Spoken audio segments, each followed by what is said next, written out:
con respecto al tema del internet aquí, de la conexión. Entonces, en ese sentido, yo quería pedirles una disculpa bien grande. Estamos tratando de solucionar ese tema.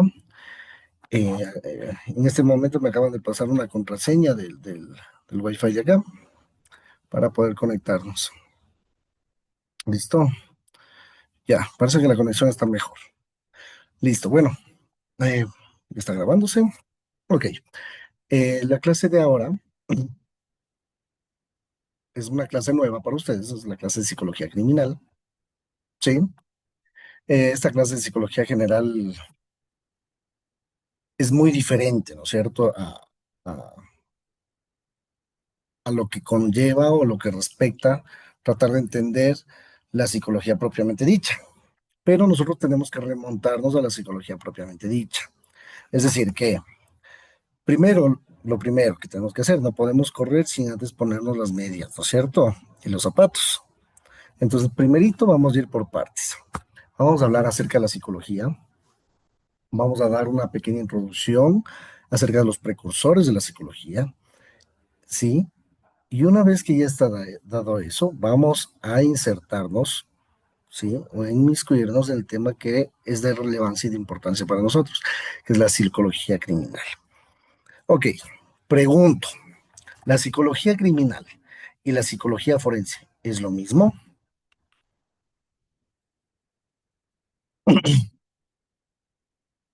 Pregunto, porque hay algunas personas que me dicen, bueno, yo tengo compañeros o lo que sea que estudiaron una maestría en psicología, pero psicología forense, no psicología criminal. ¿Es lo mismo o no es lo mismo? Yo en mi pensar creo que no, Liz. Ok, ya, ¿quién opina lo mismo que la compañera? Yo igual considero que no son lo mismo. ¿Por qué?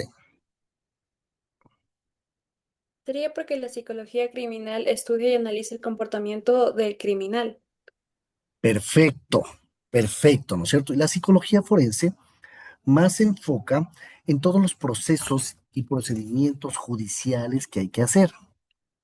Es decir, vamos a revisar la validez de la aplicación de una prueba que se le aplicó para detectar si esa persona está mintiendo o no está mintiendo. Vamos a valorar la, digamos, la herramienta de evaluación de personalidad y tenemos que ver si esa herramienta de personalidad está habilitada para los sistemas judiciales y si es una herramienta confiable o no confiable. ¿Ya? No, es totalmente diferente. ¿Sí? La psicología criminal se basa en el comportamiento, ¿no es cierto?, delictivo. Estudia la conducta desviada de la persona. ¿Sí? Entonces comencemos, vamos a ir por partes. Me gustaría, en primer lugar, socializarles el sílabo. Permíteme un momento.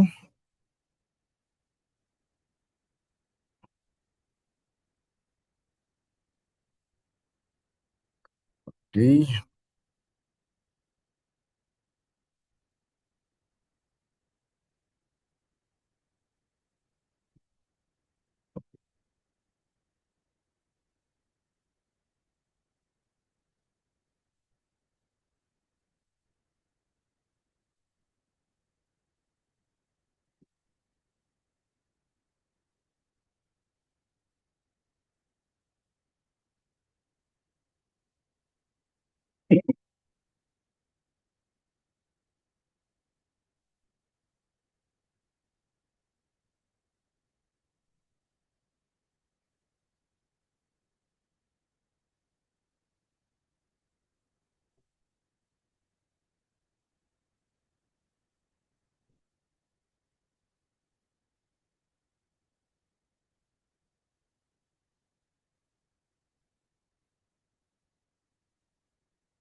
Psicología criminal. Ok, aquí está.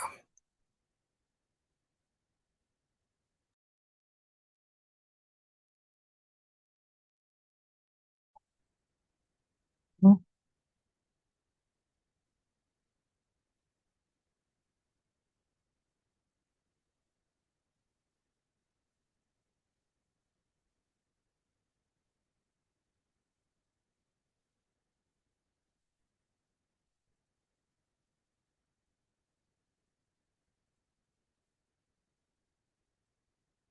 Listo. Ahora sí. Ok. Vamos a esto.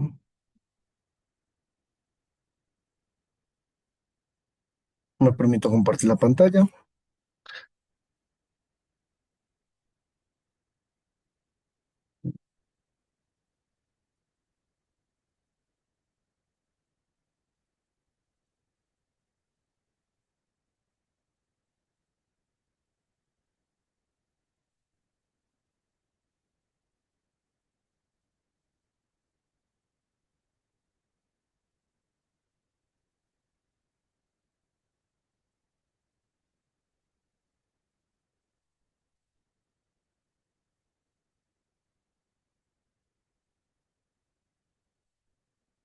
Si logran observar, confírmenme, por favor.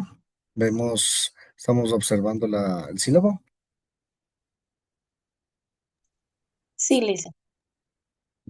Perfecto. Ok. Bueno, en el sílabo nosotros vemos que me ayudan, por favor. Bueno, eh, no le vamos a leer porque ya les dice la explicación. Ok. Vamos a lo que nos interesa. Esta parte de aquí. Entonces, ¿cuál va a ser el objetivo de la clase de ahora? Vamos a socializar, ¿no es cierto? Vamos a llegar a acuerdos con el tema del sílabo. Vamos a hablar acerca de la psicología, vamos a conversar un poco de los antecedentes históricos, vamos a definir a la psicología, vamos a un poco conocer cuáles fueron los precursores y cuáles fueron las escuelas más importantes, ¿sí? La siguiente semana nosotros vamos a ver los precursores de la psicología propiamente dichos, ¿no es cierto? Cada uno de ellos, con sus aportes. La introducción a la psicología criminal, que es bastante importante, ¿no es cierto? La teoría del delito y la relación desde una lectura psicológica. Vamos a hablar acerca de psicopatología criminal. ¿Qué es la psicopatología? La psicopatología son las enfermedades mentales que están relacionadas con el crimen y el delito. Si hemos visto asesinos seriales, ¿verdad? Nosotros a cada rato vemos, por ejemplo, en las series de Netflix, en las series en estas series, siempre asoman, por ejemplo, Ted Bundy, ¿no es cierto? Un otro, Jeffrey Dahmer, ¿verdad?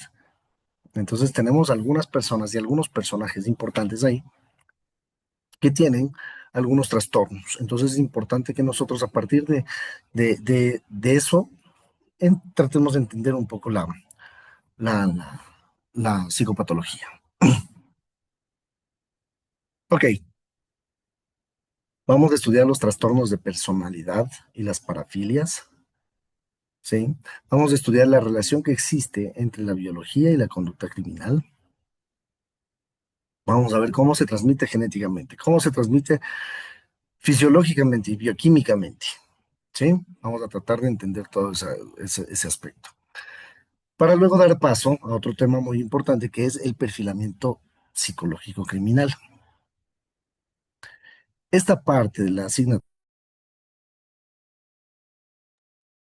de perfilamiento psicológico es algo que posiblemente, muy probablemente no vean en el curso o en el paralelo C. ¿Sí? Creo que hay un paralelo C, ¿verdad? Sí. Y claro, en ese no soy profesor yo. No sé quién les vaya a dar. Les comento esto porque la persona, el perfil psicológico criminal, eh, yo tuve un profesor español, porque yo estudié en la Universidad de Valencia, y este profesor, que se llama Enrique Soto, ustedes pueden buscarlo, es uno de los precursores en Europa acerca del perfilamiento criminal. Pero la eminencia más grande. Él fue mi maestro, él fue mi profesor, y gracias a él puedo yo extender este conocimiento a ustedes. Entonces, pocas personas que recibimos clases con él entendemos cómo funciona esto, desde el perfilamiento psicológico criminal, cómo armar un perfilamiento psicológico criminal, cómo darnos cuenta desde la primera llamada si la persona tiene o no tiene un grado de responsabilidad de un posible asesinato, cómo hacer una autopsia psicológica. Me van a decir, ¿cómo es eso de la autopsia psicológica? O sea, tenemos que abrir el cráneo de una persona. No, no, no. La autopsia psicológica es totalmente diferente. La autopsia psicológica tiene que ver justamente con la reconstrucción de los hechos, la reconstrucción del estado mental de la persona fallecida, de la víctima, en este caso. ¿Sí? Es muy importante eso. Eh, ¿Qué más? Y tendríamos la primera evaluación del primer parcial. Chicos, chicas, a ver, les voy a explicar rápido. Eh, si bien es cierto, nosotros en el EBA, en la plataforma, tenemos un sinnúmero de actividades. Cada semana tenemos un deber, una tarea.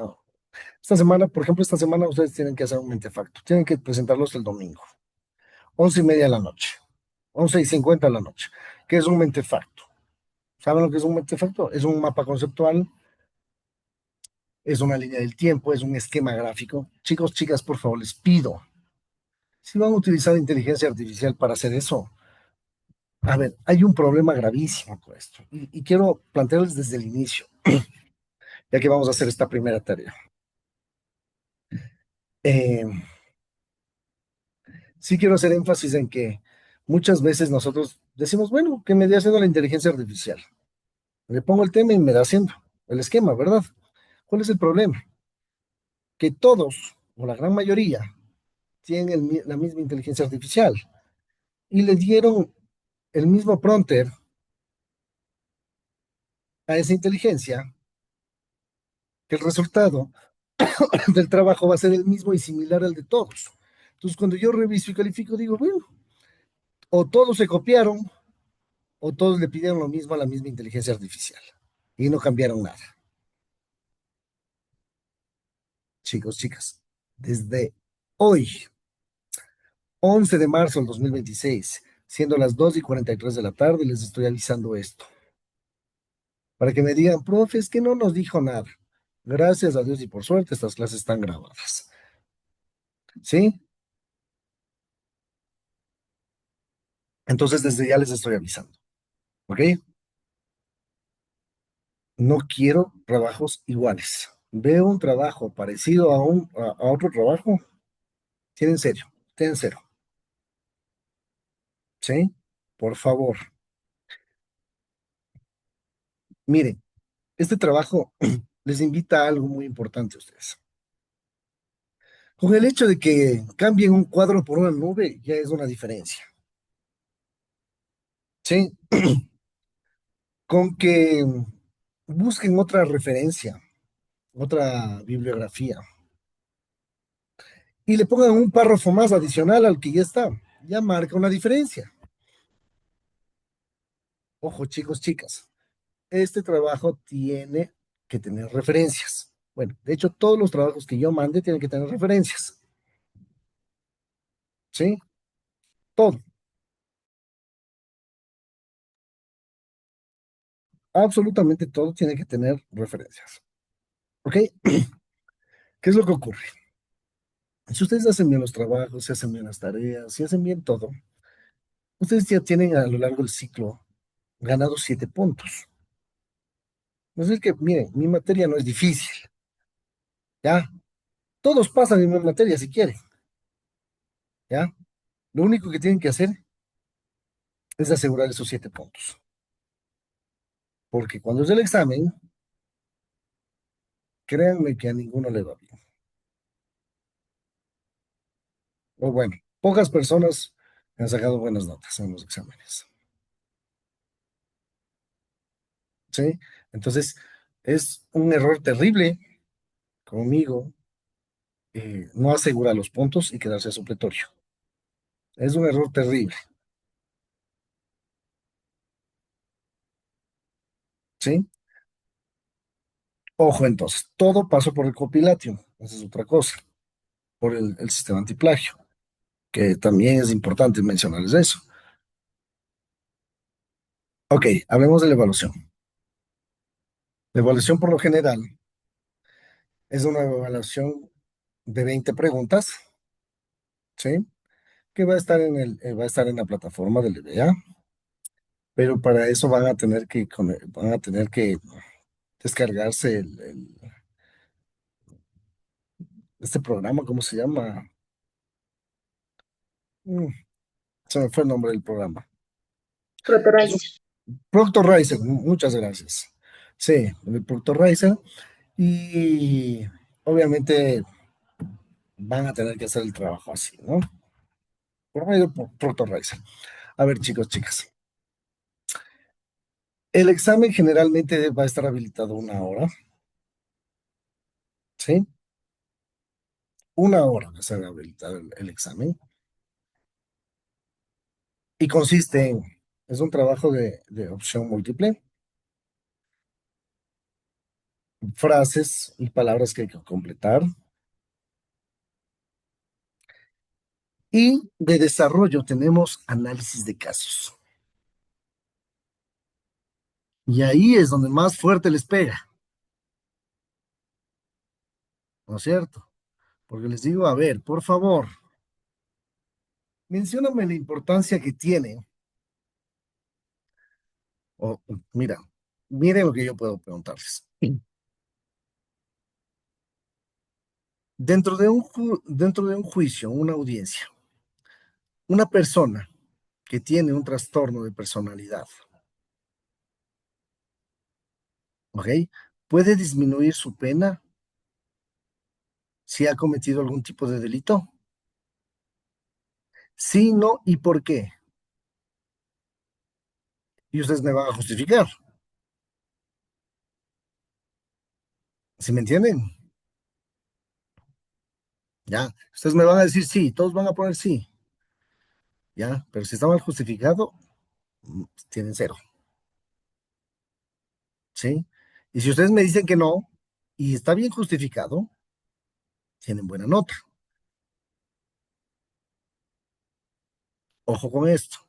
Esa pregunta tiene una doble trampa, porque yo cuando yo doy las clases les menciono que inclusive dentro de la ética profesional, muchos abogados han utilizado como un recurso el sacar certificados psicológicos falsos para ayudar a reducir las penas de de las personas privadas de la libertad, o de sus clientes.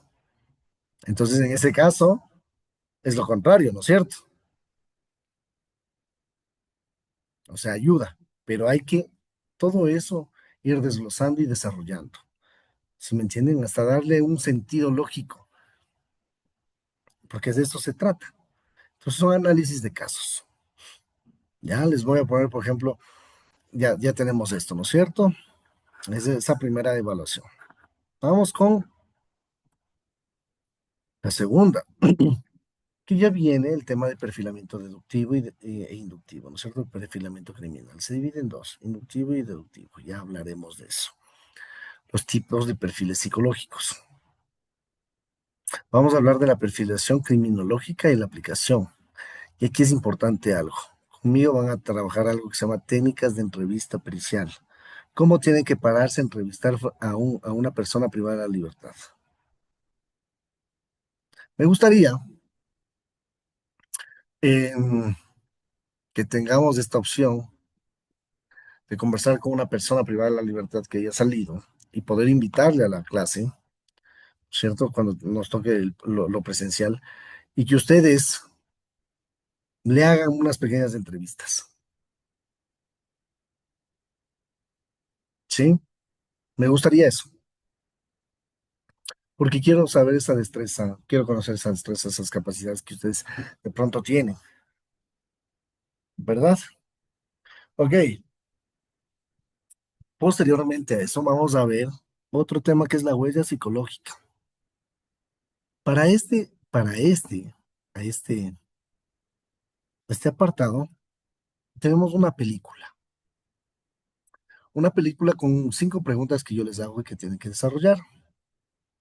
La película se llama Revelaciones, que está en Netflix, desde ya les digo.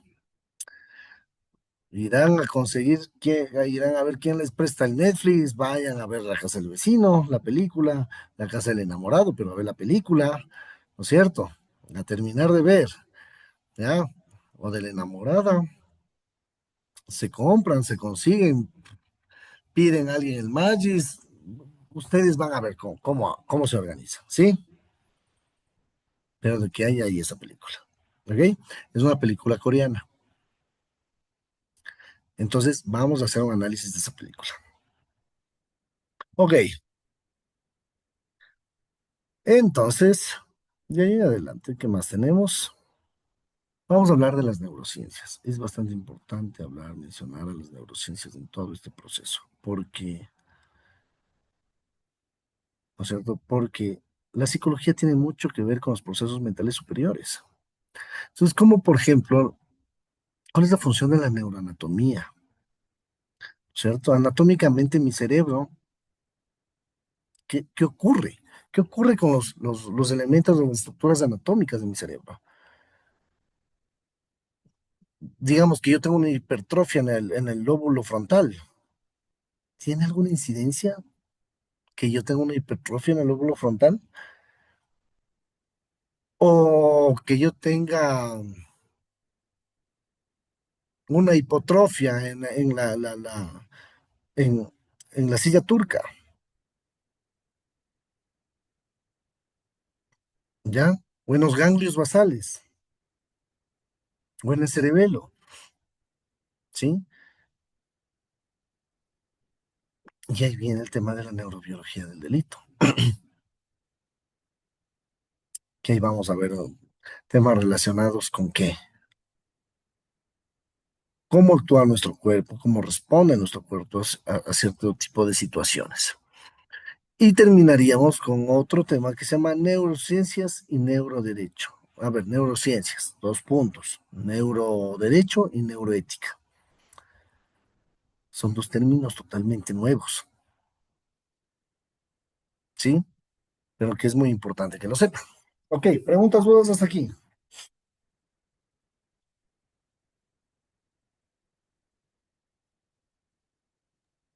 Dice, disculpe, ¿cómo se llama esa película? Revelaciones. Pero esto está en el segundo parcial, no te adelantes. Pero si quieres ya puedes seguirla viendo. Gracias. Ya,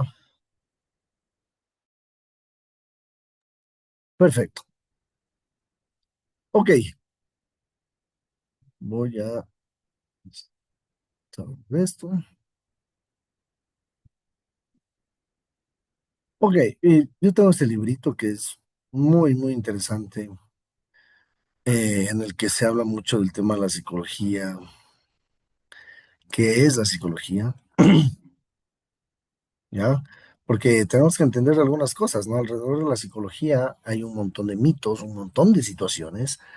Viene atravesado por una ciencia antigua, una ciencia de las puras, que es la filosofía, pero que poco a poco y a lo largo del tiempo trató de buscar un posicionamiento, sobre todo en la sociedad, y ha tratado, y bueno, lo ha logrado y ha alcanzado mediante algunas escuelas de orientación clínica, marcar un paradigma positivista, es decir, científico, ¿verdad? Ok,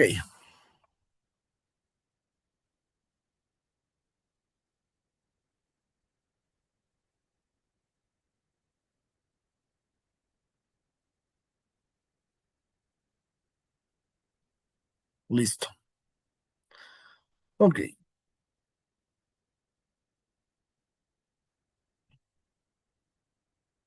A ver, empecemos. ¿Qué es la psicología?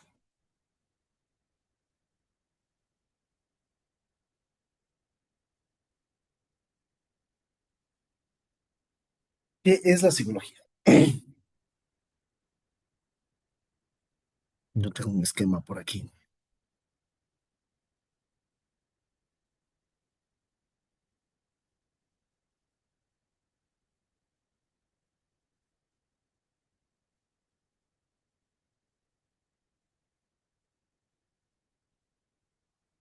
Ok, les voy a explicar. Desde este pequeño esquema. El siglo XIX, en todo el mundo,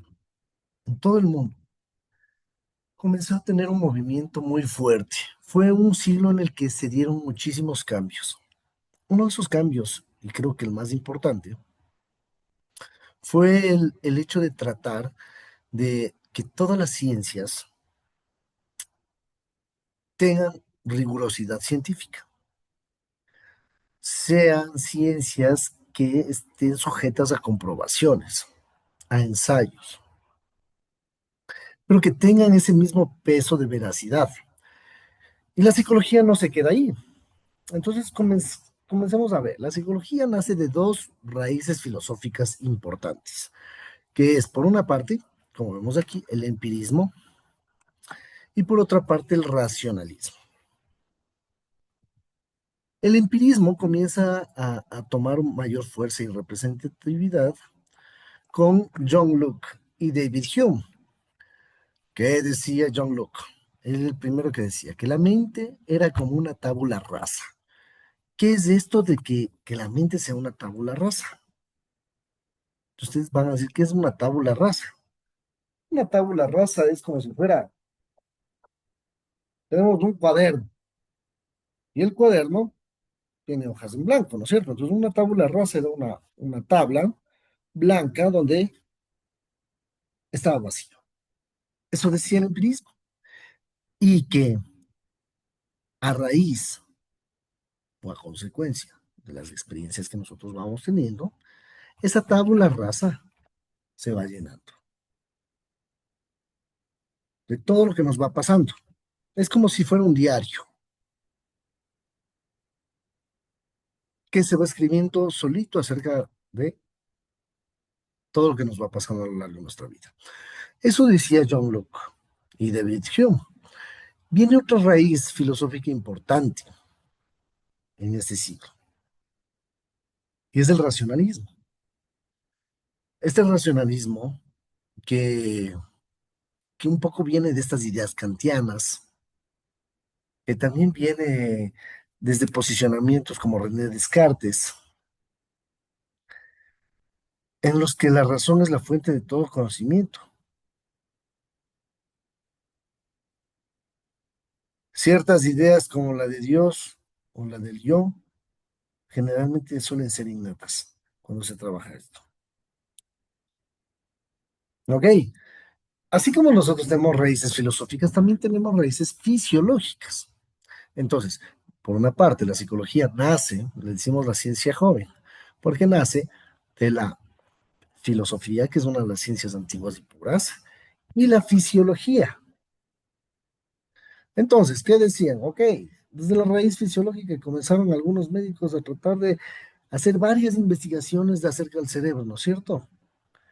Y todo lo que nosotros sabemos del cerebro, o apenas creemos conocer del cerebro, es al menos solo el 5% de todo, del 100. Todavía no sabemos de ciencia cierta cómo mismo funciona el cerebro en situaciones complejas. Entonces, ¿qué ocurre? En esas raíces fisiológicas hay un movimiento que se llama la, la, la frenología. No sé si han escuchado el término frenología.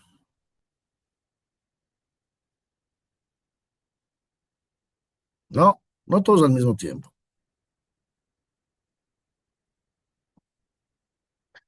No se peleen por hablar.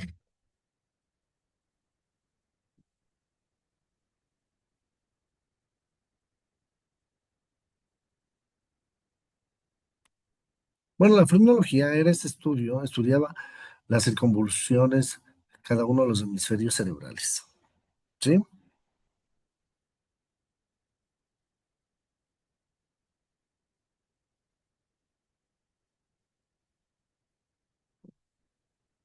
¿Listo?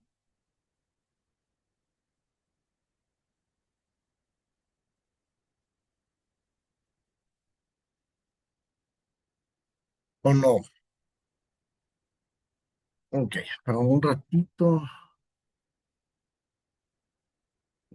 Eh, eh,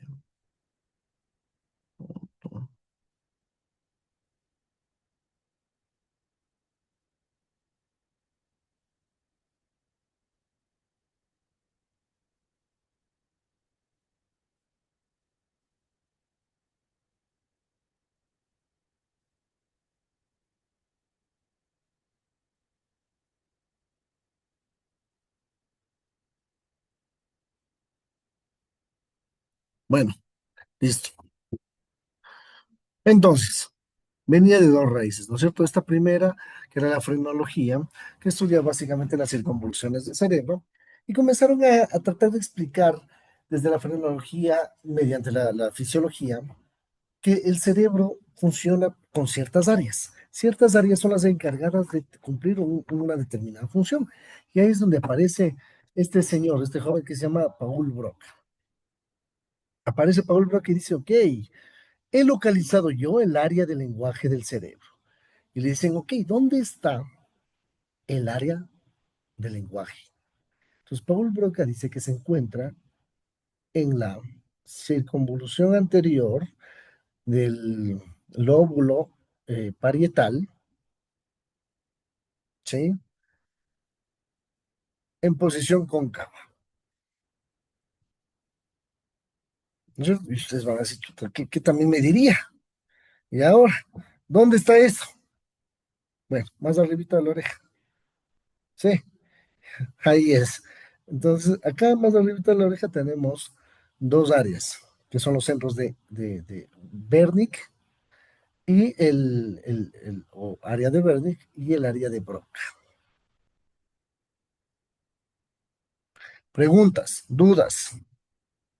¿Está todo comprendido? Disculpe, Licen, ¿podría repetir el nombre de las áreas que mencionó que teníamos más arribita de la oreja? Claro, teníamos el área de Broca, ahí dice Paul Broca. El nombre lleva, de las áreas, lleva el nombre de sus descubridores. Y de Wernicke, se escribe con W, tal como se escucha. CK al final. ¿Ok? Bueno, posteriormente comienza a haber una evolución acerca de los estudios de la mente y muchos estudios se detienen para dar paso al tema de la percepción. Y ahí es donde Hermann von Helmholtz, ¿qué es lo que hace? Comienza a medir la velocidad de los impulsos nerviosos, determinando que ciertos procesos mentales podrían ser medidos y experimentados. ¿Y cómo? Claro, mediante la observación, ¿no es cierto? Pero, eh, ¿qué es lo que ocurre si tú ya no tenías esa libertad de salir del colegio y tienes que quedarte ahí todo el tiempo? Tú creo que vas perdiendo esas habilidades, esas destrezas. ¿Sí? Porque puedes venir un chico y decir, bueno, ya me voy, me voy. Generalmente suelen decir eso, ¿no es cierto? Entonces, miren lo que ocurre. Cuando nos comenzamos a desviar un poco del tema, ¿no es cierto? Pasan este tipo de cosas. Ok, entonces, viene determinado por procesos mentales que podían ser medidos experimentalmente. Muy importante la percepción acá. ¿Ok? Generalmente, ¿por qué dentro de la psicología decimos que, que tenemos que estudiar la percepción?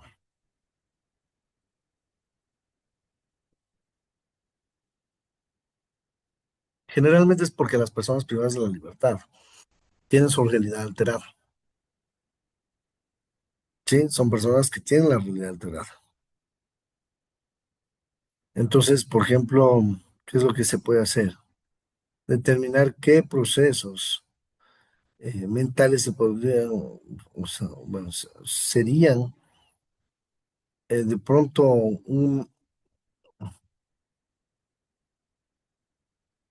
medidos experimentalmente. ¿Se me entiende? Ok, continuamos. Bueno, bien, dos corrientes, dos escuelas bastante importantes que son el psicoanálisis y el conductismo. Pero ¿qué es lo que ocurre? Psicoanálisis, el padre del psicoanálisis, Sigmund Freud. ¿No es cierto? Se centró en los estudios del inconsciente, los impulsos sexuales, los conflictos de la infancia y su influencia en la personalidad, que nos comenzó a llamar trastornos. Ok, bien, el conductismo, con John B. Watson. Para hacer, ahí era para hacer, no me acuerdo qué decía ahí. Para hacer ciencia verdadera, la psicología no debía estudiar la mente, sino la conducta observable. ¿Sí? Porque la conducta es la respuesta de lo que yo estoy pensando, aparentemente, ¿no es cierto? No puedo saber, yo no puedo saber si una persona tiene, de pronto, no sé, ideas de suicidio, ideas de asesinato a todo el mundo, ¿sí? No, no sabemos, porque se les cruzan los cables y de repente ya estamos metidos en un lío. Ujú. Ok, hasta aquí contestar las preguntas. Ok, el conductismo también se basa en dos importantes, que son el- dos autores importantes para la época, que nos van a ayudar, sobre todo, a tratar de entender cómo es la conducta humana. Este conductismo, inclusive, no sé si ustedes vieron la serie esta de, de este instructor que, que era como psicólogo de perros, que daba en César Milán, el adiestrador de perros. Ok, entonces, ¿qué es lo que hace César Milán? César Milán utiliza el conductismo con los animales. ¿Por qué utiliza la conducta como respuesta observable? Porque ante un estímulo, el cuerpo se tiene que mirar. ¿Ok? Entonces, está claro hasta aquí. Perfecto. Ok, eso ya les voy a dar luego, pero regresemos al libro.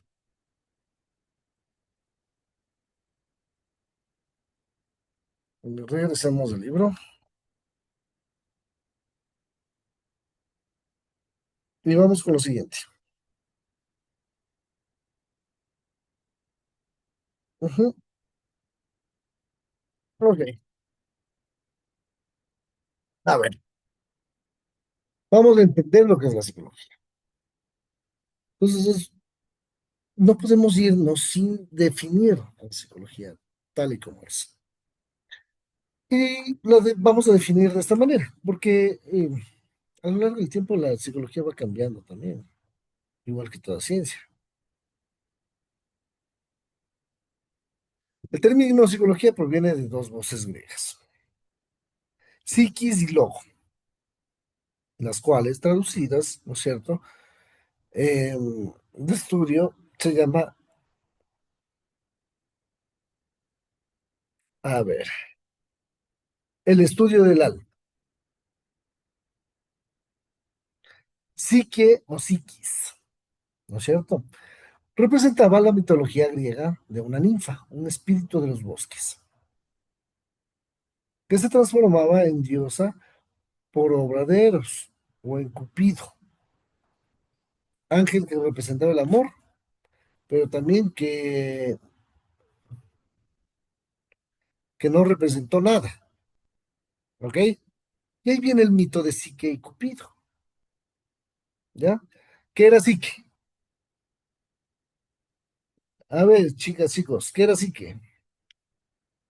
Venía del griego, hablaba sobre los espíritus del bosque. A ver, pero acabo de mencionar hace un momento, ¿no es cierto? Era una ninfa del bosque. Bueno, más allá de que sea una ninfa del bosque, ¿no es cierto? Porque esas son mitos, leyendas, ¿verdad? Entonces, la psique era considerada el alma. Decían que la psique, ¿no es cierto?, estaba dentro del cerebro. O sea, es decir, que el alma estaba dentro del cerebro. Y el alma no está dentro del cerebro, el alma está en todo lado. Ok, entonces, vamos viendo por partes este, esta presentación.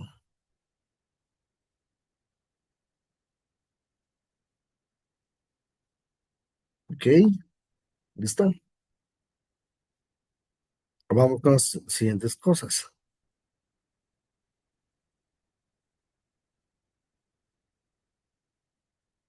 Ujú,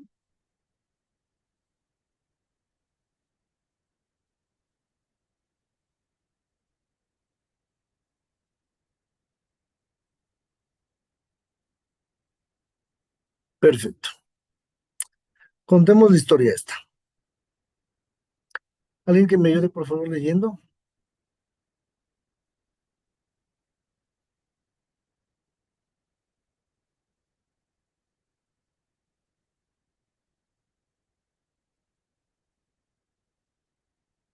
Listo.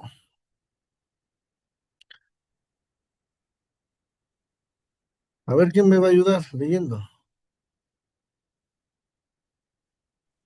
Yo le ayudo. Ya, perfecto. La verdad, llama. Ok, ¿qué dice? ¿Qué dice en esta parte? El mito de Psique y Cupido. Por favor, te escuchamos. Ok.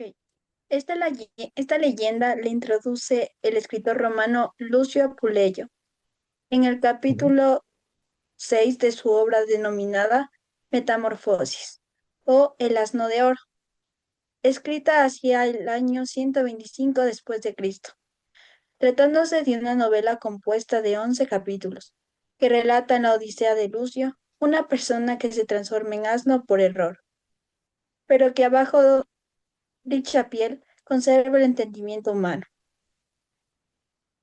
¿Sigo leyendo? En el capítulo 4, el autor comienza. Ujú, El autor comienza a relatar las peripecias de una ninfa o espíritu del bosque llamado Piscis, la cual poseía un notable atractivo, razón por la cual desencadenó la envidia de Venus, la diosa de la belleza. Para castigarla, ésta solicita a su hijo Cupido que lance contra ella sus flechas, las cuales presentan la peculiaridad de que aquel que las recibe se enamora de la primera persona que encuentra a su paso. En cumplimiento de lo solicitado por su madre, Cupido decide llevar a cabo la acción, pero cuando se disponía a disparar su flecha, tropieza y se hiere a sí mismo, originando de esta manera un enamoramiento intenso por Písique. Pero Cupido teme del castigo de su madre, y para evitar mayores complicaciones, le pide a Písique que jamás le vea el rostro. ¿Puede bajar un poquito más, sí, ya le por bajo. favor? Ya le bajo ahorita mismo. Perdón. Tengo que estamos arriba, ¿no?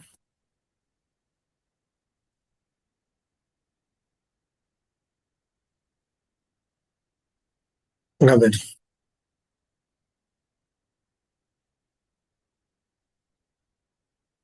capítulo 1.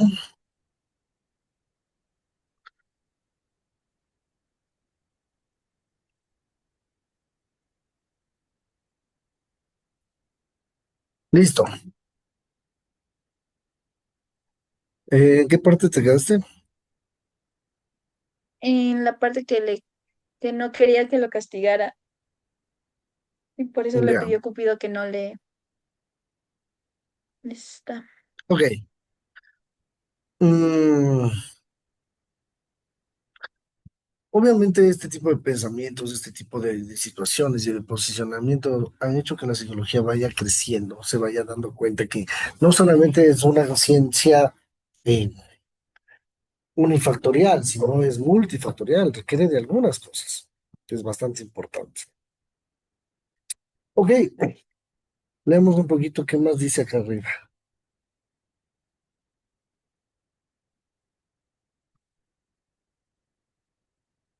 Ya, listo, definición etiológica, psicológica, ¿no es cierto? Ya, de ahí va la siguiente parte.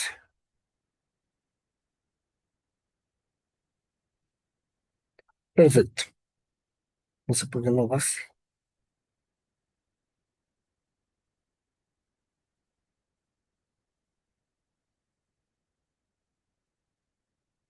Ya. Em, Ahí está bien, de pronto. ¿Sí? No, creo ¿Se que es ve? un poquito más arriba. Más arriba. Sí. Ah, ok, ahí. Y No, relación entre la no. psicología y la historia, no. No sé por qué se saltó.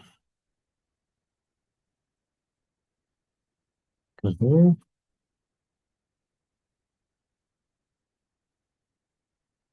aquí creo que es.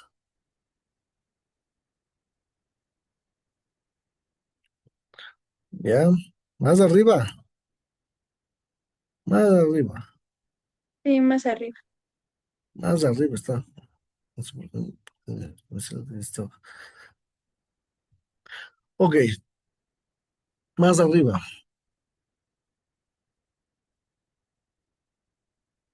más arriba.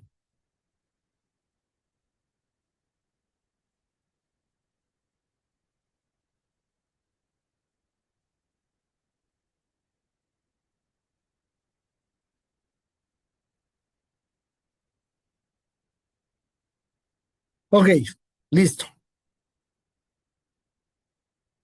¿Me ayudas, por favor, continuando ¿cómo se llama? Con el cuento. A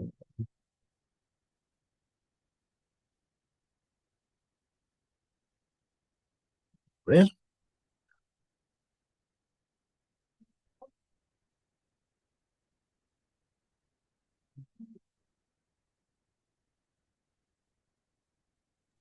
Por aquí,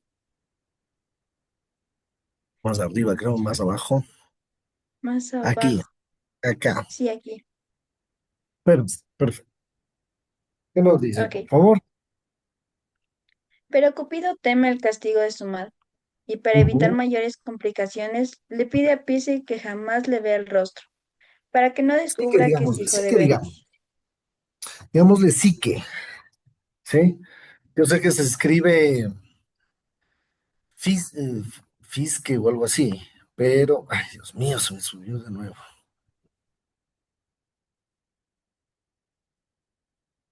¿Ya?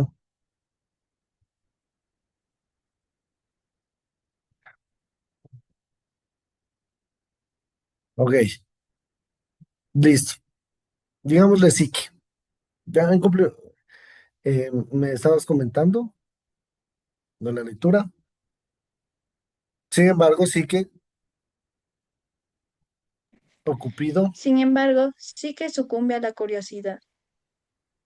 ujú, debido a, Bueno, sucumbe a sí, la curiosidad debido a la presión de su propia familia, que interpretan tal ocultamiento como expresión de una deformidad que Cupido buscaría esconder. Y una noche, ya dormido, Cupido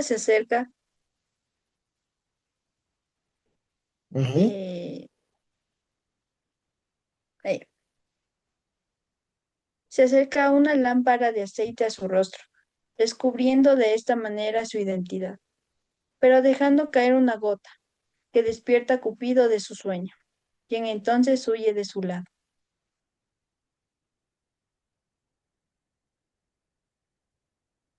El mito continúa relatando el dolor de ambos amantes por su separación, pero al final de la historia es feliz, pues los dioses se apiadan de ellos, siendo Psique hasta el momento solo una ninfa de los bosques, elevada a la categoría de diosa olímpica, es decir, Ujú. habitante del monte Olimpo inmortal, y naciendo Perfecto. de su relación con Cupido una hija a la que le pusieron por nombre Voluptuosidad.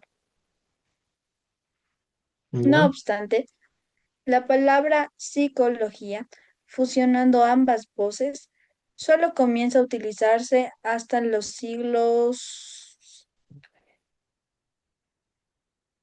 21. es No, no, decir, 16, perdón, una vez 16.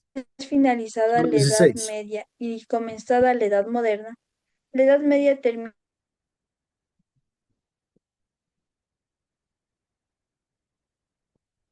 La Edad Media termina con el descubrimiento de América, ojo, ¿sí? Algunos historiadores sostienen que quien primero la introdujo en la literatura fue el teólogo alemán de origen francés, Melanchthon. Otros sostienen que fue el ensayista Gockel, también alemán, porque una obra titulada, sostiene fue que el ensayista Gockel, también alemán, en su obra titulada Psicología, hablaba de la perfección del hombre y del alma y de su origen, siendo cual sea el caso que haya sido, ¿no es cierto? En aquella época eh, comenzaron a tener algunos inconvenientes y algunos encontrones de algunas ramas, ¿no es cierto? Por ejemplo, en cualquier caso, en esa época, las personas aún eh, se consideraban el origen de dónde viene tal persona, de cómo te dio, ¿no es cierto? Y en cualquiera de los casos, en aquella época, generalmente, ¿qué es lo que ocurre? Existía un cúmulo de conocimientos prácticos y aplicados de la psicología en su más sentido moderno. La psicología tiene un pasado largo, pero una historia riquísima, ¿no es cierto? La psicología tiene un pasado largo y una historia corta. Escribió Ebbinghaus, el primero que estudió la memoria humana con un método científico a finales de 1800. Para preparar, resaltar la psicología, resaltar que la psicología como ciencia es nueva, pero como saber popular es antigua. ¿Listos? ¿Preguntas, dudas hasta aquí? Perfecto. Vamos a ver.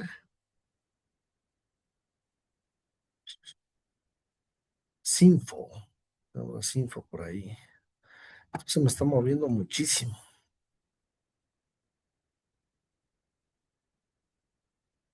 Ok,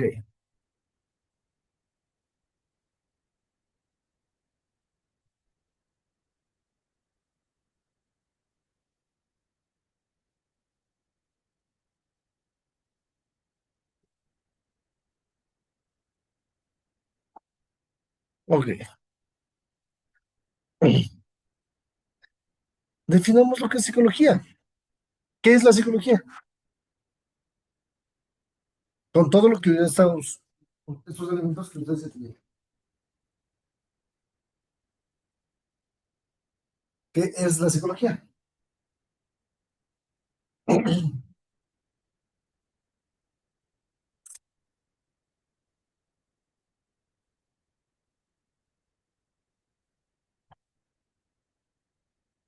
A ver, vamos construyendo un concepto con todo eso que ustedes acabaron de ver.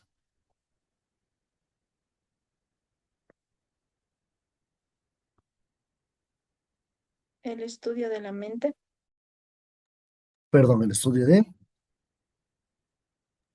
Sí, el dime. estudio de la mente, Por una parte, sí, está bien. Complementemos. ¿Qué más? El comportamiento, Perfecto, es otro elemento. Muy bien, de la mente y el comportamiento, ¿no es cierto? ¿Qué más?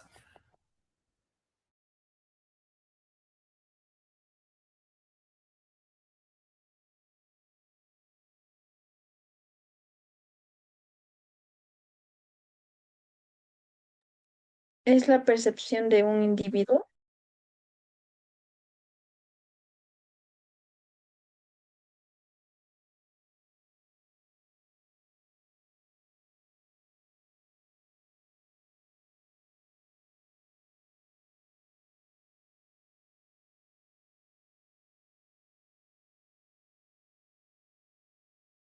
Dicen, su Sí, micrófono está apagado. pero se le escucha. Ok, ahí me escuchan. ¿Quién apagó los micrófonos? Ok, ahí vamos. Entonces, está correcto lo que ustedes me dijeron, ¿verdad? Es la ciencia que estudia a la mente humana y el comportamiento. Sí, efectivamente, la psicología es la ciencia que estudia el comportamiento y la mente humana. Pero además de eso, también estudia los procesos cognitivos superiores. ¿Sí? Y en fin, ese es un concepto de psicología. Es la ciencia que estudia la mente humana, al comportamiento del individuo y los procesos mentales superiores. ¿Qué son los procesos mentales superiores? La atención, la concentración, la memoria, el lenguaje, todo eso digamos así, son elementos importantísimos, ¿no es cierto?, dentro de lo que conlleva la definición de psicología, ¿sí? Porque todo eso está pasando en la mente, todo eso está pasando en el lóbulo prefrontal, ¿no es cierto? ¿Preguntas, dudas hasta aquí? No hay preguntas y dudas, creo. Ok, entonces ya sabemos lo que es la psicología.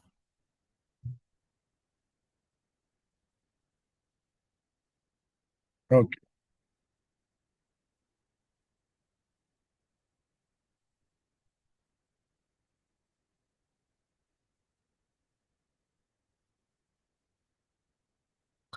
¿Cuál es la relación de la psicología con otras ciencias? Por ejemplo, personajes como Charles Spearman nació en Londres en 1863. Es prácticamente conocido como uno de los padres del análisis frontal, ¿sí?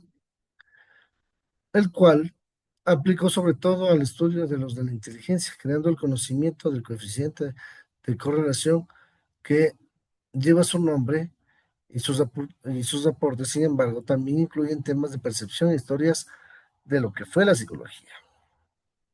También como un trabajo en el que se hace un ejercicio acerca de la profesión y luego se dedicó de lleno a la investigación, así en distintos centros académicos de los Estados Unidos, fallece, ¿no es cierto?, en el año 1931, gracias a,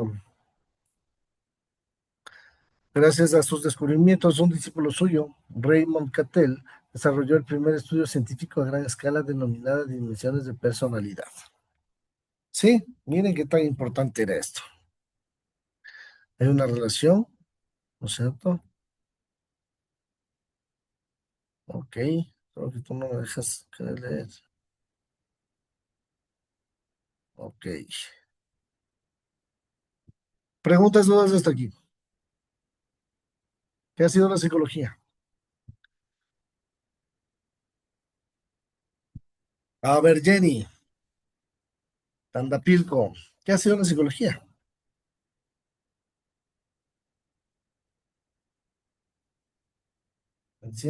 Por favor, enciendan su cámara. La psicología es un proceso mental de superior que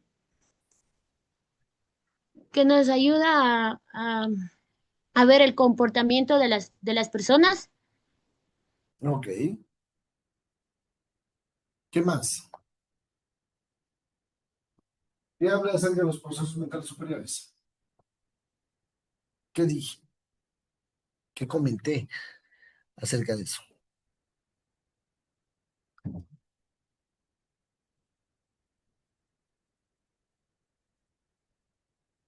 Por favor, Alison.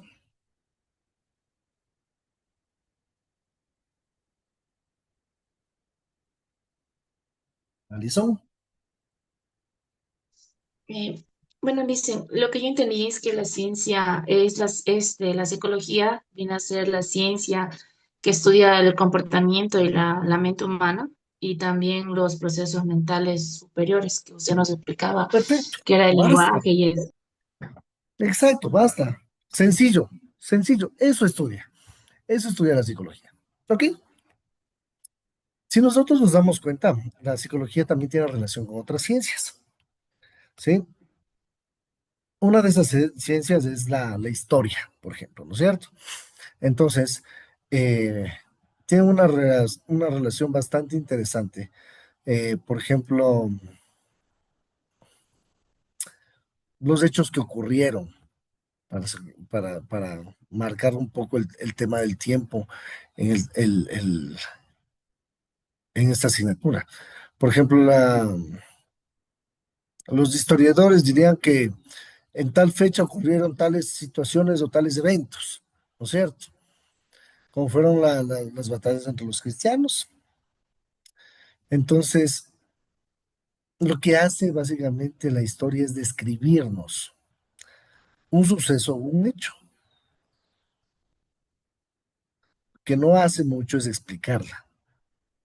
Porque cuando uno explica las cosas, ¿no es cierto? En este sentido, una relación de la historia y la psicología suele ser entre historiografía a historia, de psicología a, a la misma psicología. ¿Se me va a entender? Ok. De ahí tenemos una relación también con... Se fue, veamos.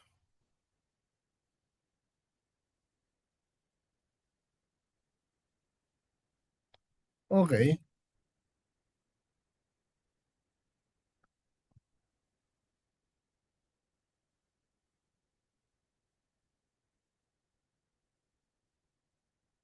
a ver.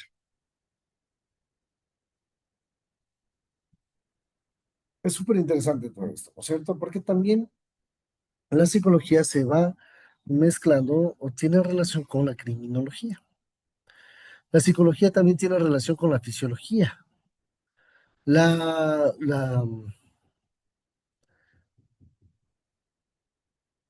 la psicología también tiene relación con, por ejemplo, elementos como el derecho, con el deporte, con la actividad física, con la alimentación, con la nutrición. Todo tiene que ver con todo. Ujú.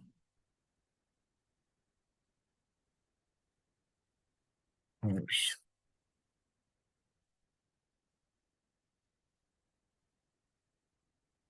Por ejemplo, mira, la relación de la psicología con la filosofía existencial. Y lo más interesante es estas preguntas que se suelen hacer. El hombre es un ente que se pregunta por su ser, ¿quién soy? ¿Por qué estoy en el mundo? Son preguntas existenciales.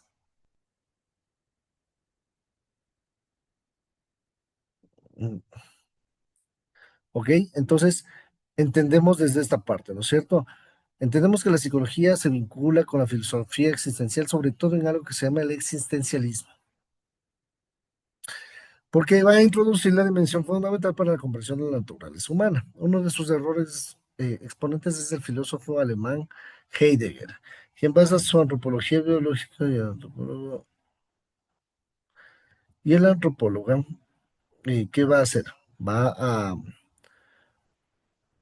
a tener varias características ontológicas, es decir, constitutivas de la propia naturaleza humana.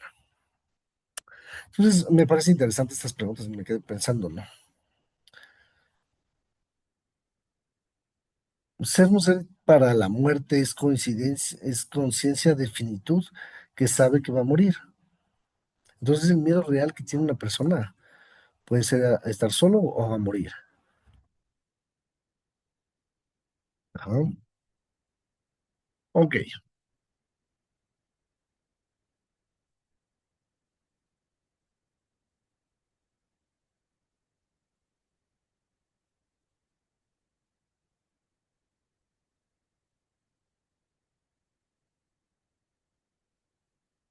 Perfecto. ¿Cuál es otra relación? Ok, tenemos la relación con la filosofía, la relación con el arte, ¿sí? A ver, me quedo pensando, ¿cómo es esto de la psicología? ¿Cómo se vincula con el arte? Se vincula en varios espacios. Entonces, por ejemplo, el valor o la belleza, admirar el valor o la belleza de una pintura,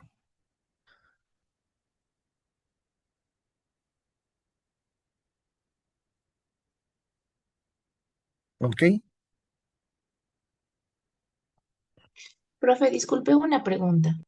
Sí, dime. En lo que dice que la psicología tiene relación con el arte. Bueno, se dice también que, por ejemplo, en los niños se puede saber su estatus psicológico mediante los colores que usen y los dibujos que hagan. ¿Eso sería un ejemplo de eso? No, no necesariamente. En los niños se utiliza otro tipo de psicología y a eso voy a explicarles, porque hay distintos tipos de psicología, ¿ok?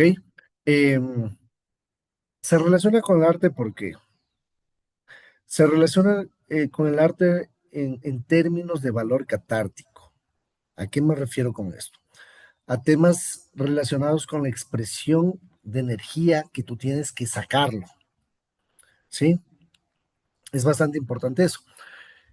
El hecho de que, por ejemplo, con los niños utilices dibujos, pinturas, colores, eso ya es una herramienta, son técnicas que se usa justamente para los niños. Pero cuando nosotros hablamos de la psicología vinculada al arte, estamos hablando de que puedes inclusive hacer música, puedes admirar el tema de la belleza de un cuadro, ¿sí? Porque aquí el objetivo es introducir la representación emocional y poderla externalizar. Entonces, esto conlleva a un aparente alivio, si me hago entender. Por ejemplo, cuando yo hago terapia, yo sí les hago un proceso catártico vinculado al arte. ¿Qué les digo? Miren, por favor, necesito eh, que me haga un pequeño ensayo, un ensayo cuento ficticio de cualquier cosa. Entonces hay gente que es muy creativa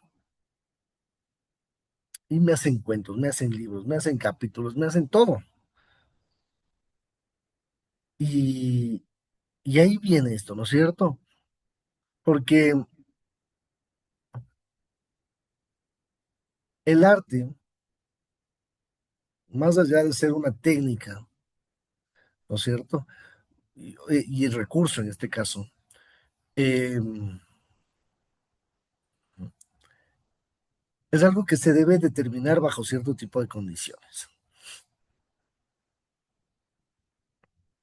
Entonces, si el arte te ayuda a ti a expresarte emocionalmente de mejor manera, el arte va a ser un digno acompañante de la psicología. Por ejemplo, el otro día estaba viendo que había una maestría de psicología que se llama musicoterapia.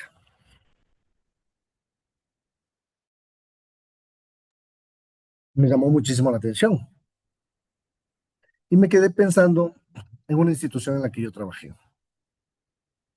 Yo trabajé en una institución bueno, fue mi primer trabajo.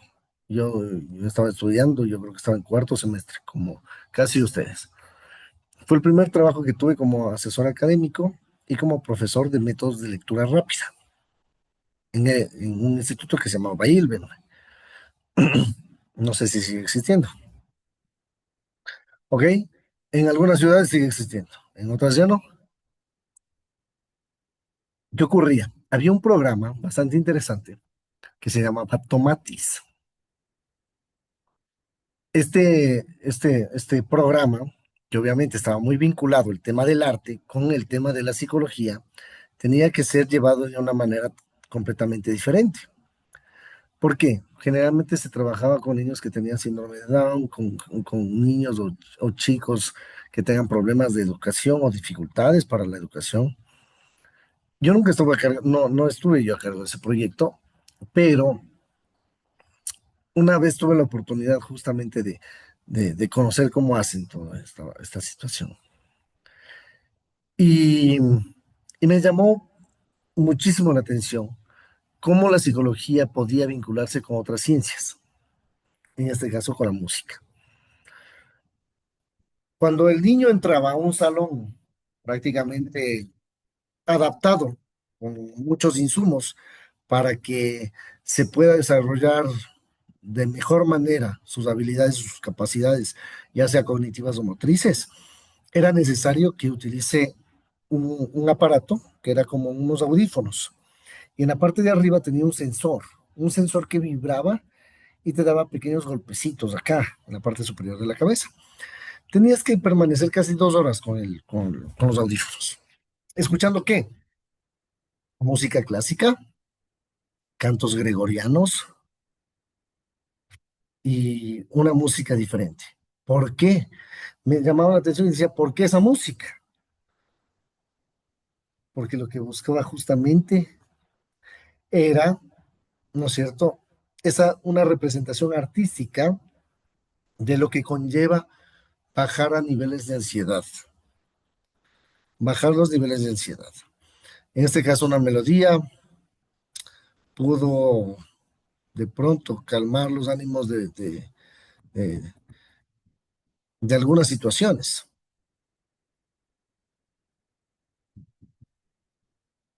Entonces es bastante interesante lo que el arte puede hacer. Por ejemplo, la pintura libre. Hay otra técnica que se llama el teatro del oprimido, que son representaciones eh, de teatro con dramatizaciones. Es súper interesante lo que se puede hacer. Entonces, me parece algo increíble. La psicología y la literatura, tenemos un montón de cosas dentro de la psicología.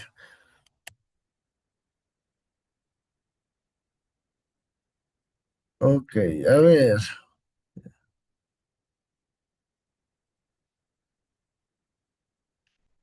ok.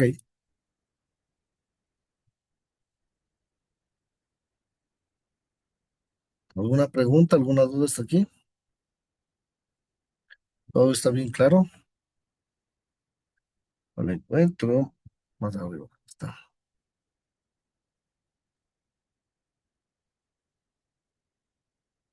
Ajá.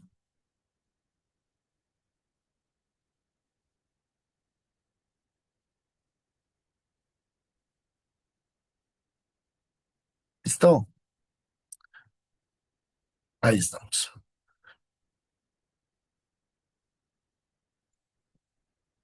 Compartir otra presentación. En este sentido es bastante importante este tema. Ok. No, esta no es de criminología. Perdón.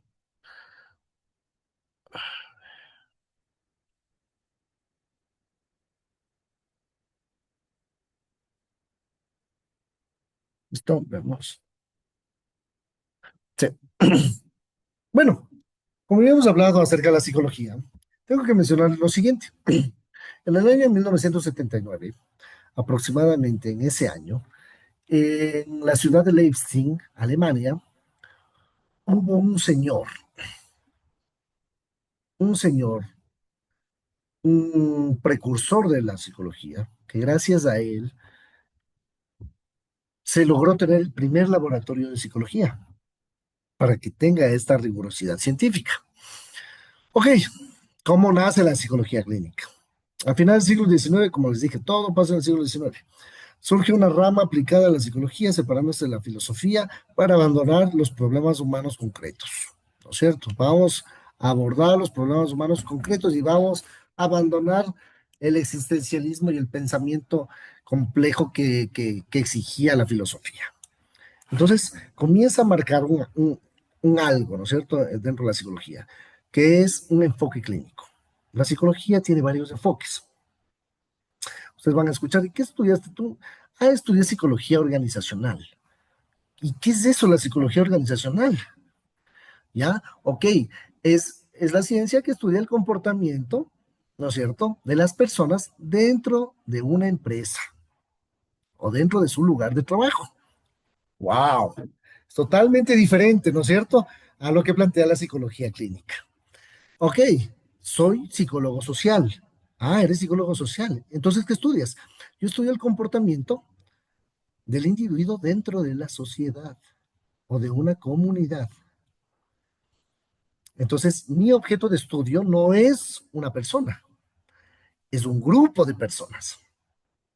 El diagnóstico que yo hago no es a una persona, es a una situación comunitaria. ¿Si me hago entender? ¿Ya? Hay distintos tipos de psicología. Soy, soy psicólogo clínico especializado en niños, soy psicólogo infantil. Ah, perfecto. ¿Y cómo trabajas? Yo trabajo con los niños mediante cuentos, mediante juegos, mediante dibujos. ¿Sí me entienden? Totalmente diferente. El psicólogo clínico, que en este caso soy yo trabajo con patologías, con trastornos de personalidad, trastornos alimenticios. ¿Sí? Por ejemplo, yo tengo que aprender cuáles son mis limitaciones. Yo no soy un buen psicólogo infantil, yo no soy un buen psicólogo. Y cada vez que me preguntan a mí, me dicen, no, usted es psicólogo, me puede ayudar con mi hijo. Digo, ¿cuántos años tiene? Y me dice, 9 años, 8 años. Verás, te voy a recomendar un psicólogo o una psicóloga infantil. ¿Sí? Porque esa no es mi especialidad. ¿Ok? Entonces yo derivo esos casos y digo, ok, necesito que esta persona atienda esos casos específicamente, porque esa persona va a tener las habilidades y competencias que de pronto yo no tengo. ¿Sí? Entonces yo no tengo esas habilidades y esas personas sí las tienen. Caso contrario, yo tengo las habilidades en esta área de la psicología específicamente.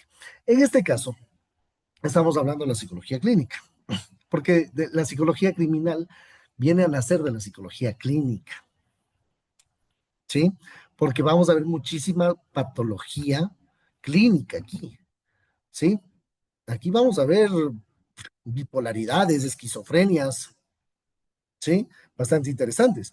Entonces, comienza a apartarse este, este espectro, este enfoque clínico, ¿no es cierto?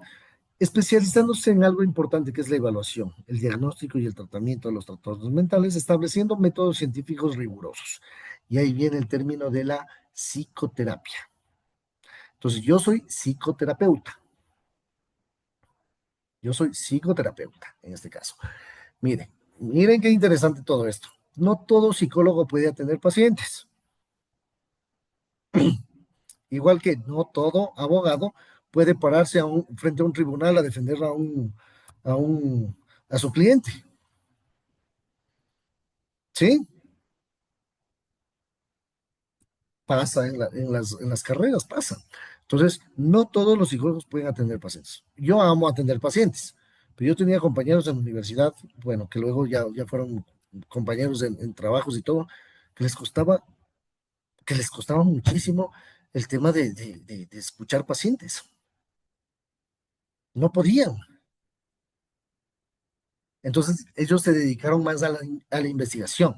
Entonces, ellos hacen, por ejemplo, se dedican a escribir, como psicólogos, a observar las dinámicas que existen alrededor de cierto contexto y proponen la elaboración de tal herramienta de evaluación para esa situación.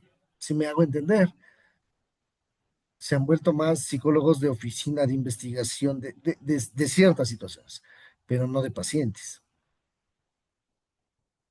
Entonces, esto tiene que quedar muy claro.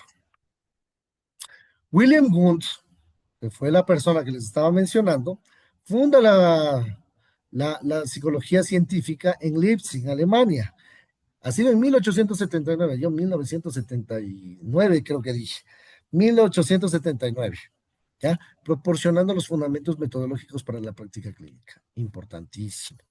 Sí, entonces cuando yo les diga, les pongan la prueba, ¿quién fue el fundador del primer laboratorio en psicología clínica en el año de 1879, ¿qué me van a decir?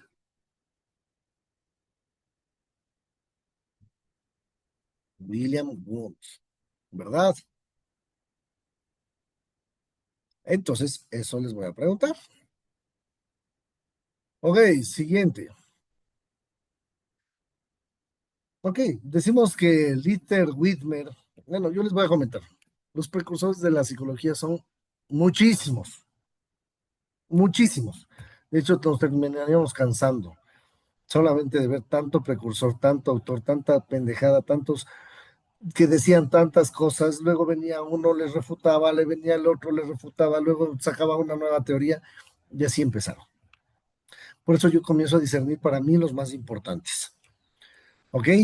Entonces, para mí Litter Whitmer también fue uno de los padres de la psicología moderna, porque eh, él establece la primera clínica psicológica en la Universidad de Pensilvania, creando un modelo de atención que perduraría hasta ahora. ¿Sí? Se acuña el término de psicología clínica en 1907, ¿sí? Defendiendo a esta nueva disciplina profesional sobre todo lo que era, eh, digamos, mal conceptualizado, ¿no es cierto? Ya comienza a tener como una propia identidad la psicología. Ya no es sociología, ya no es filosofía, ya no es biología, ya no es fisiología, ¿ya? Entonces, aquí también Widmer introduce también en ese centro de la Universidad de Pensilvania un modelo de práctica en el cual exista una evaluación psicológica rigurosa, desarrollando métodos sistemáticos de diagnóstico.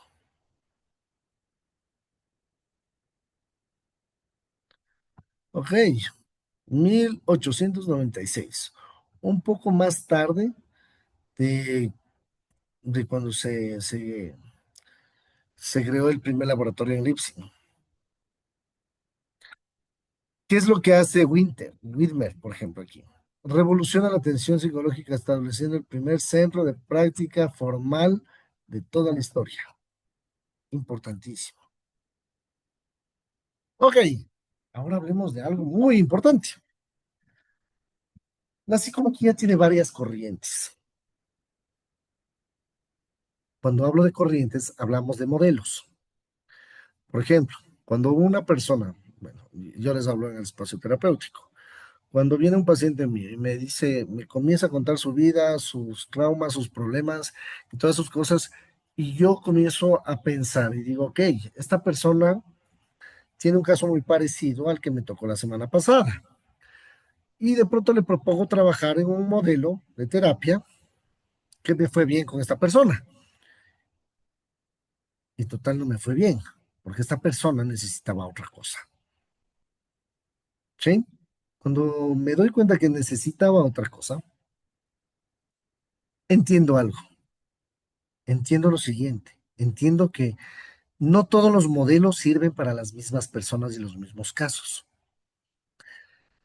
Un modelo teórico es una propuesta, es un tipo de corriente. Y el psicoanálisis es un tipo de corriente dentro de la psicología. ¿Sí? El psicoanálisis es considerado psicoanálisis propiamente dicho, o le dicen la terapia analítica. ¿Dónde tiene más fuerza? El, el psicoanálisis. El psicoanálisis tiene mucha más fuerza en países como Argentina, como Francia, como Bélgica. ¿Sí? ¿Por qué? Porque tiene un método de estudio bastante complejo. Es la asociación libre de ideas. Ya les voy a explicar qué significa esto de la asociación libre de ideas. Ok, la asociación libre de ideas es que tú le permitas hablar todo lo que la persona quiere hablar. Por eso no sé si ustedes alguna vez, alguno de ustedes ha ido a un psicólogo, ¿ya? Y el psicólogo, y ustedes comienzan a conversar con el psicólogo, ¿no es cierto? Y dicen, "Puta, este psicólogo nunca me dijo nada. se quedó callado y yo solo hablaba, y nunca me dijo nada, ¿sí? Ese modelo práctico, ese modelo de intervención se llama psicoanálisis, ¿sí? Entonces, ¿quién fue Sigmund Freud? Sigmund Freud fue un médico austriaco, es el padre de la psicología y el padre del psicoanálisis, ¿sí? Fue un neurólogo austriaco. Eh, Comenzó a tratar a los pacientes con metodologías novedosas. Era muy curioso, era muy investigador, ¿sí? Eh, Fue una persona muy importante, ¿no es cierto? Comenzó a hacer varios estudios acerca de la histeria, ¿ya? Entonces, ¿qué es esto de la histeria? La histeria era en esos tiempos, en ese año de 1886 aproximadamente, la histeria era considerada como un tipo de enfermedad mental. ¿Ocasionada por qué? Ocasionada aparentemente, ¿no es cierto? Se decía que por un tema de represión sexual. Y era mucho más frecuente en mujeres que en hombres. Entonces, claro, Sigmund Freud dice, ok, a las mujeres que comienzan a portarse así les voy a llamar histéricas. Y a los hombres que se portan así les voy a llamar neuróticos, ¿verdad? Entonces, bueno, publica junto a Joseph Bauer esta obra fundamental, que son los estudios sobre la histeria.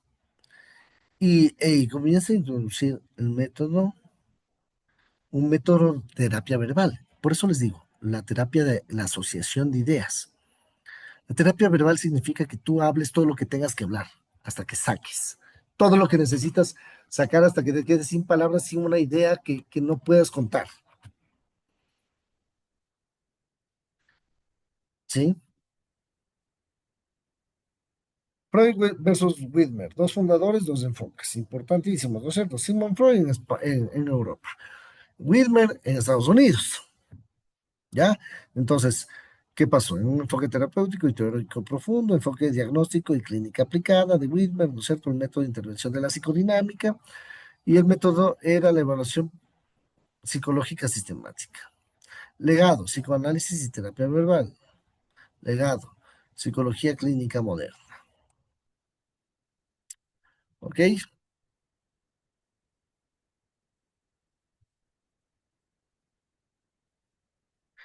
Em, Cuando existieron las guerras mundiales, la psicología comenzó también a evolucionar. Porque imagínense, ¿no es cierto? Esa necesidad de vivir en una crisis, como una crisis de conflicto bélico, como lo que está ocurriendo ahorita en Irán y Estados Unidos. Imagínense, solo quiero que se pongan un momento en los zapatos de esas personas y vivan por un momento todo lo que están viviendo. Imagínense qué feo, qué traumante que tiene que ser el hecho de desalojarte, de moverte de sitio, de ver cómo asesinan a la gente, de ver cómo las bombas caen, explotan en todo lado, de no saber en qué momento te puede caer una bomba a ti, ver cómo mi familia, tu familia, está siendo acribillada,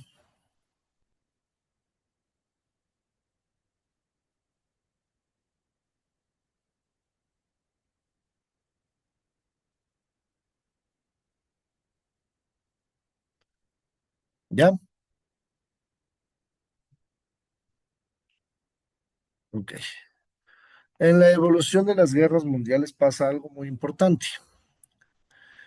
Eh, Esta sensación de ver cómo sigue esta situación creciente genera esta exposición a esta necesidad, sobre todo de atención psicológica, para veteranos, para gente que comienza a manifestar histerias, neurosis en las guerras.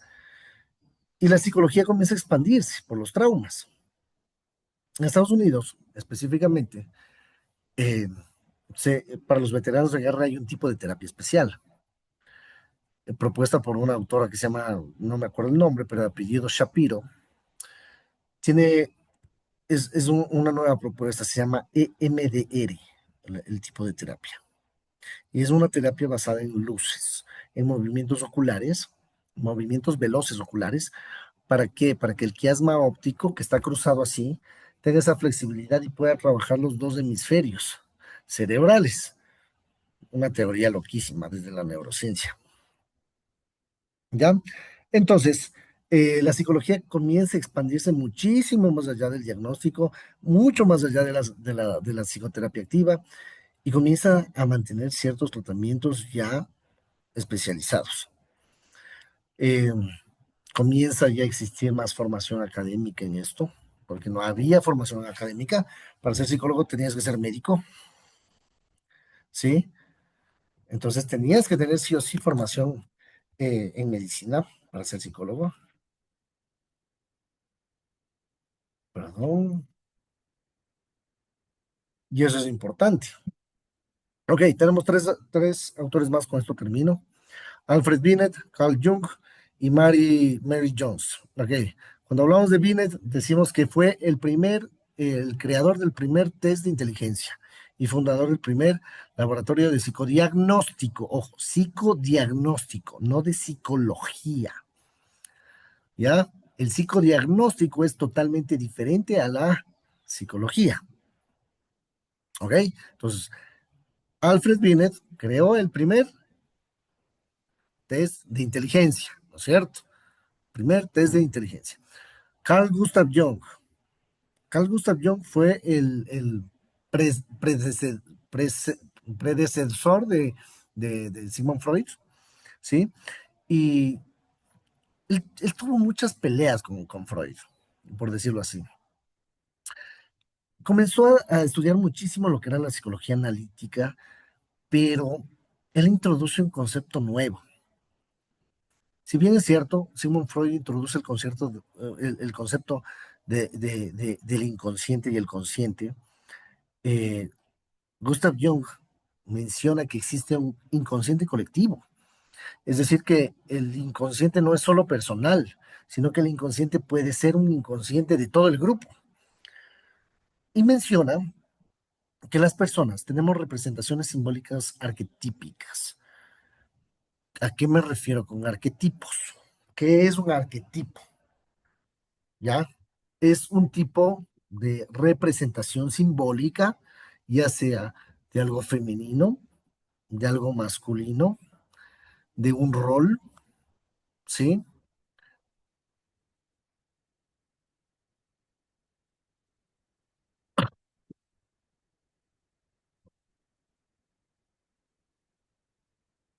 ¿Sí está claro? ¿Ok? Entonces, por ejemplo, él comienza a mencionar, ¿no? Que se tiene que trabajar en el tema del ánimos y el ánima. Carl Gustav Jung, ¿no es cierto? Decía que las personas tenemos, o sea, si el ánimo es la parte masculina, tenemos que también trabajar en terapia la parte femenina, que es el es el ánima. Nosotros somos ánimos, tenemos que trabajar ánima. Las mujeres que tienen el ánima tienen que trabajar en el ánimos, algo así. Entonces, él mencionaba, ¿no? Me parecía chistoso en muchos libros que, bueno, hay un libro que él comenta que, que Disney, ¿verdad? Todo esto del matrimonio y vivieron felices para siempre y que la media mitad y todo eso, simplemente es una representación simbólica del encuentro contigo mismo. Es la aceptación de tu parte femenina o tu parte masculina para poder llegar a ser feliz. Bastante interesante, ¿no? En esas teorías que él tenía. Y hablemos de Mary Jones, pionera de las terapias conductuales, desarrolló técnicas de sensibilización, ¿verdad? Para tratar fobias infantiles, sentando bases en la terapia cognitivo-conductual. Ya vamos a hablar de esas terapias, no se preocupen. ¿Ok? Esto todavía tiene demasiada tela por cortarse. ¿Ok? Y es bastante interesante. Es un poco largo, pero es bastante interesante. Voy a profundizar más acerca de Sigmund Freud también, que es un autor que tenemos que hablarlo, tenemos que verlo, tenemos que entender. ¿Por qué? Porque de acuerdo a Freud, de acuerdo a la propuesta que hace con respecto al entendimiento de la personalidad, nosotros recién vamos a entender por qué sale la psicología criminal. ¿Por qué una persona comienza a cometer los crímenes que comienza a cometer? ¿Sí? Entonces, bueno, eso les dejo para la siguiente semana. Listo, chicos, chicas, les agradezco muchísimo y disculpen, el internet está un poquito malo. Se me está yendo un poquito la señal, se me está quedando en pausa la pantalla. Parece como que se congela y ¡pac! Regresa. ¿Sí? Les agradezco muchísimo. ¿Ya? Que tengan un excelente día, una excelente jornada, una excelente tarde. Que les vaya muy bien. Muchas Hasta luego, gracias, Licen. doctor. Chao. Gracias.